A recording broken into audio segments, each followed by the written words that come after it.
Welcome back again to Malta Archery. Today we have some frequently asked questions because on the YouTube channel I receive many questions. They always point in one direction, so sometimes I still answer them individually, but I think it's when a question appears more than once, then it's most probably interesting for more people or for many of you. Mostly when I show something, it's the snake recurve from Armin. We use here standard the 22 pound version. They're available in 26, in 18, 22, and as a junior version, smaller, in 15 pounds. This one is a relatively new one. You always see the timestamps in that. This is from 2018, has 22 pounds, shoots nice, but I still have a few this is from 2012, so this bow is now already 7 years old, still working, but with the heavy use and the sun, these bows lose a lot of power. So it was supposed to be a 22 and now it's 16 pounds or 17 pounds. So this bow lost 5-6 pounds over the years. This is what you have to consider, but these bows are very cheap, and as I said, we shoot them a lot. We abuse them, and for this I'm really happy. So these bows work for a long time. 7 years old, still working, only has not that much power anymore.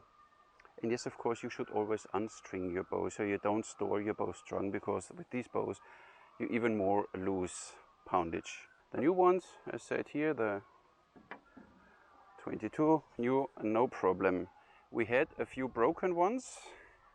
They broke mostly here, but Armin always directly replaced them in the warranty time. What we did, maybe sometimes, because you can draw this bow 32 inches, but of course then you get a lot of stress here, and maybe we simply overdid it and we shot too much long draw with this bow. So 30 inches is fine, it's a safe draw of 30 inches, but 32 you stress the bow here, and it's simply some kind of plastic, and with the sun and with changing weather conditions, some broke here, but we got them replaced, so it's not a big deal. And for the rest, they are, for the price, insane bows. I did a video about them.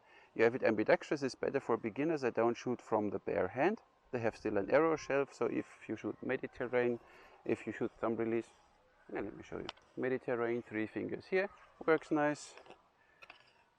Thumb release on the other side, and then both right and left-handed, all fine. Could I place the arrow on the right side when I'm right-handed shooter and shoot Mediterranean? Yes and no. Theoretically, you can do it, but what will happen is the arrow will drop. But when you simply stretch your index finger and hold the arrow in place, you're directly at the Persian draw. And then, of course, you can shoot 3 fingers with the arrow on the right side, Persian draw. The arrow will go more to the right because it's not a center shot bow. When you're used to have the arrow on the left side and you compensate for that the arrow goes a little to the left, then you're used to it. And now you put the arrow on the right side, and with the Persian or Slavic or however you want to call it, the arrow will go more to the right. So, but then once you get used to it, it's the same, look. And then you get used to it. It's only a matter of practice. So of course you can do it. It's simply the arrow goes a little to the right. You need to adapt this, but you learn this while you do it. Short distance, and then you go longer distance. Snake bow, no problem. When you shoot thumb release, do you look on the left side or on the right side of the bow? And this is now, there are many ways. For me it depends a little how long I draw. With a short draw like this, I don't know, I simply, let me see. The left eye is still looking on the left side and the right eye is looking along the arrow. So, but I have both eyes open, so I don't mind, and my subconsciousness brings these two together. Where would I look if I would draw a really long arrow? Let's see, I point to the target. Yeah, it's the same. I have the arrow here somewhere, and this arrow is still aligned somewhere on my face, under my eye. So I have still The right eye is looking on the right side of the bow and the left side is looking on the left side of the bow. That's why we have both eyes open, so we don't need to aim. We simply look. There's kind of a split thing. The left eye looks on the left side of the bow and the right eye looks along the right side of the bow. One was complaining too much blah blah, you know. When it's too much blah blah, watch some other movies or videos. So the Shan Wu.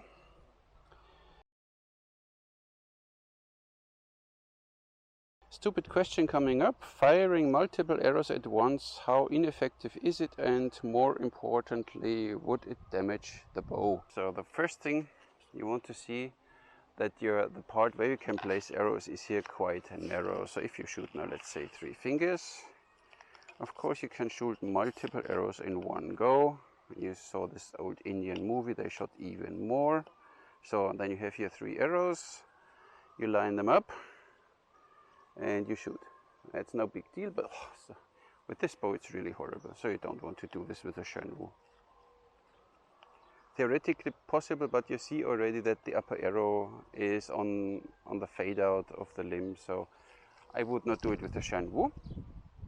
But what I can do, because here my shelf is way wider on the snake and here it's a little easier to perform. So with a reflexed bow, I don't know, doesn't make that much sense. So see, now you have here your 3 arrows, you line them up, you draw. What you need to know is the draw weight of the bow is meant to shoot 1 arrow. When you shoot now 3 arrows, you know, it takes 3 times the energy. Then you shoot and the accuracy is horrible, at least for me. So, but now there is the mini Laos shot, or what they call it. It's with thumb release. Oh, I never did that first time. Thumb release, 3 arrows on the right side, and then we shoot the target at 10 meters if we get anything close to accuracy or whatever. So that feels now completely weird. Let's see. Oh, yeah. Not better then. So I'll show you. Come with me and I show you.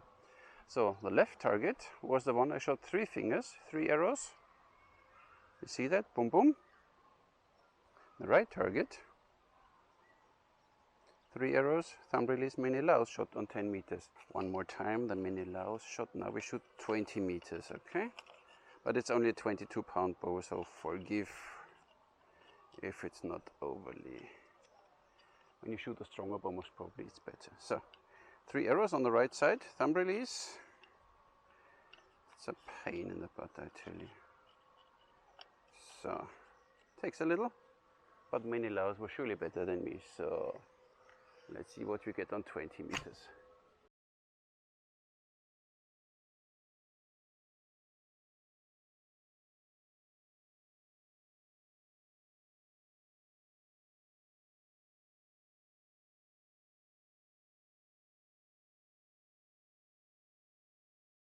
Two in, not too bad, and I hope you saw them flying. So, what is left? 30 meters.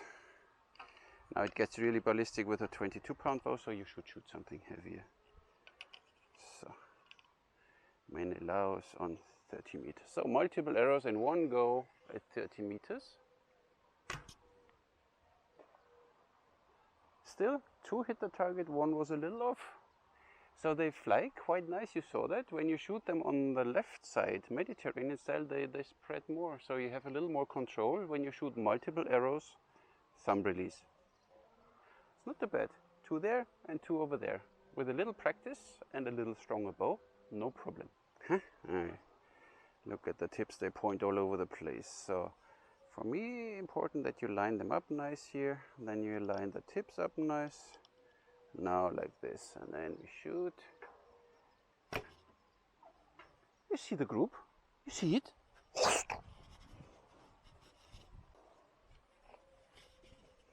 In Shan Wu we trust.